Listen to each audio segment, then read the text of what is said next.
അതിനെന്താ മോളെ, അല്ലി തന്നെ കാട് പിടിച്ചെടുക്കുന്ന ഈ നാശം പിടിച്ച 2 ചെടികളും വെട്ടിക്കളായിരിക്കായിരുന്നു ഞാൻ. ഇപ്പൊ തന്നെ ഞാൻ ചെയ്തേക്കാം. അപ്പൊ ആവശ്യത്തിന് പൂക്കൾ നിങ്ങൾക്ക് കിട്ടും. ഏയ്, വാട്ട്സ് ഗോയിങ് ഓൺ ഹിയർ? ഉറച്ചൊരു ശബ്ദം പുറകിൽ കേട്ടതും എല്ലാവരും തിരിഞ്ഞു നോക്കി. ജാനാണ്. ഇരുകൈകളും പുറകിൽ കെട്ടി നോക്കി നിൽക്കുകയാണ്. ശശിധരൻ കാര്യങ്ങൾ വിശദമായി പറയുമ്പോൾ അവൻ നോക്കിയ നീലാംബരിയാണ്. ഇത്രയും നേരം നിന്ന് ചീറിയവൾ ശശിധരന്റെ നിഴൽവെട്ടം കണ്ട് നിന്ന് പരിങ്ങുന്നു. മുല്ലച്ചെടിയെ നോക്കി കണ്ണുകൾ ചുമപ്പിച്ച് ഇപ്പോൾ കരയുമെന്ന ഭാവത്തിൽ നിൽക്കുകയാണ് നീലാംബരി. അപ്പോഴാണ് അവൻ ആ പടർന്നു പന്തലിച്ച് നിൽക്കുന്ന മുല്ലയും അതിനിടയിൽ ആധിപത്യം സ്ഥാപിച്ചുകൊണ്ട് പൂത്തുമറിഞ്ഞു കിടക്കുന്ന നീലാംബരി ചെടിയെയും കാണുന്നത്.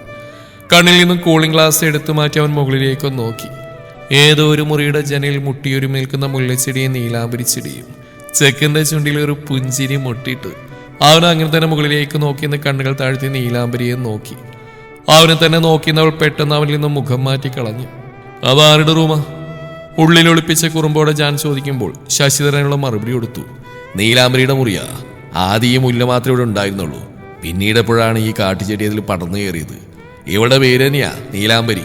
വെട്ടിക്കളഞ്ഞ ഈ കാടും പടപ്പൊക്കെ മാറി കുറച്ച് വെളിവായനെ അല്ലേ സാറേ? മുന്നിലൊരു കൊച്ചു ഗുഹ പോലെ ചുറ്റിപ്പടർന്നെടുക്കുന്ന ചെടികൾക്കിടയിൽ ആർക്ക് വേണമെങ്കിലും മറഞ്ഞു നിൽക്കാം. അത്രയും കെട്ടിപ്പുണർന്നാണ് മുല്ലയും നീലാംബരിയും ചേർന്ന് നിൽക്കുന്നത്.